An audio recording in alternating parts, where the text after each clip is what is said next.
Hello friends, welcome to Siddhu's kitchen. आज आपण पोहे करणार आहे।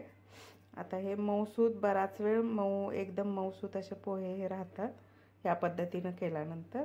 तर त्यासाठी लागणारे साहित्य इथं मी पोहे भिजवून घेतलेले, शेंगदाणे, त्यानंतर कांदा, टोमॅटो, हिरवी मिरची, लिंबू, मोहरी फोडणीसाठी, हळद, मीठ आणि अगदी थोडीशी साखर। तर आता आपण कृतीला सुरुवात करूया।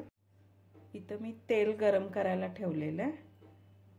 तर आधी आपण शेंगदाणे तळून घेऊया।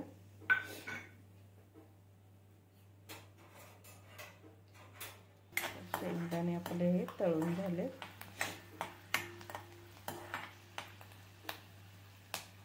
आता शेंगदाणे मी काढून घेते। शेंगदाणे व्यवस्थित फुटेपर्यंत ते तळून घ्यायचे, मग ते कुरकुरीत राहतात। आता मोहरी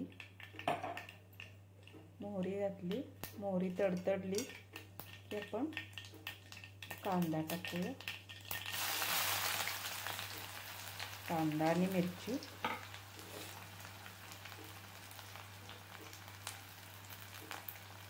थोडंसं परतवून घ्यायचं।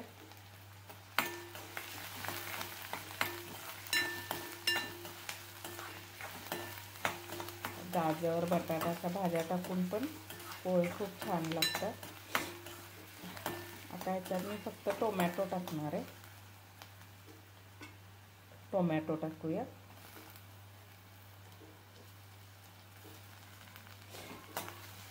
आता पोह्याने बऱ्याच वेळा ॲसिडिटी वाढते, म्हणून आपण ह्याच्यामध्ये लिंबू पण टाकणार आहे।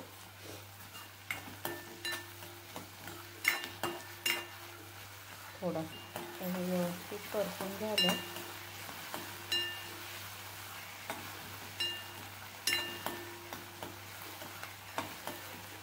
त्याच्यामध्ये व्यवस्थित परतून झालं की थोडंसं ना ह्याच्यामध्ये पाणी टाकायचं। थोडंसं पाणी टाकलं की आपले पोहे खूप वेळ असे मऊ राहतात, जे फटफटीत होत नाही। ह्याच्यामध्ये थोडंसं पाणी टाकते, अगदी थोडंच टाकायचं, 1-2-3 चमचे छोटे।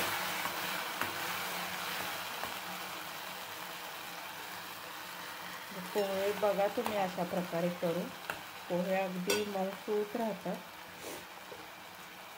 हळद टाकली,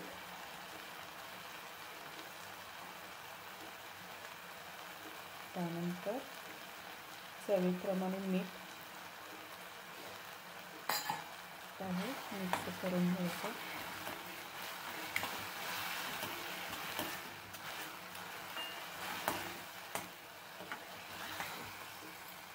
आता जे पोहे आहेत आपले ते टाकूया।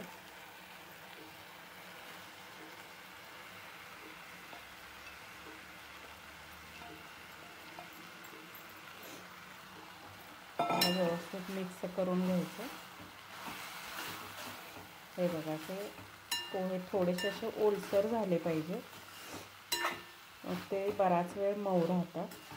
नाहीतर जर पाणी पूर्ण त्याच्यातलं काढलेलं असलं तरी जर आपण फोडणीत पाणी टाकलं ना थोडंसं, ते पोहे अगदी मऊसूत होतात।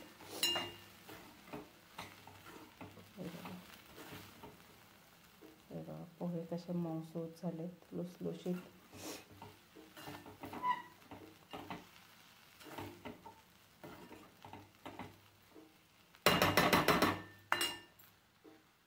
तर मी गॅस बंद करते। आता ह्याच्यामध्ये थोडंसं लिंबू पिळते।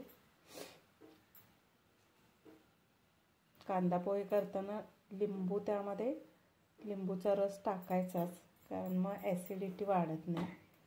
तर मग ॲसिडिटी खूप वाढते पोह्याने, लिंबू टाकणं खूप गरजेचं आहे। आता पोहे आपले हे बघा तयार आहे। आता आवडत असेल तर थोडीशी साखर टाका, मी नाही टाकणार आहे इथं। तुम्हाला आवडत असेल तर टाका। असे आपले छान लुसलुशीत पोहे तयार झालेत। तर हे मी काढून घेते। आपले पोहे तयार आहेत. आता ह्याच्यावर मी थोडीशी बारीक शेव टाकलेली आहे आणि कोथिंबीर आणि एक लिंबूची फोड. रेसिपी आवडली असल्यास लाईक, शेअर आणि सबस्क्राईब करा.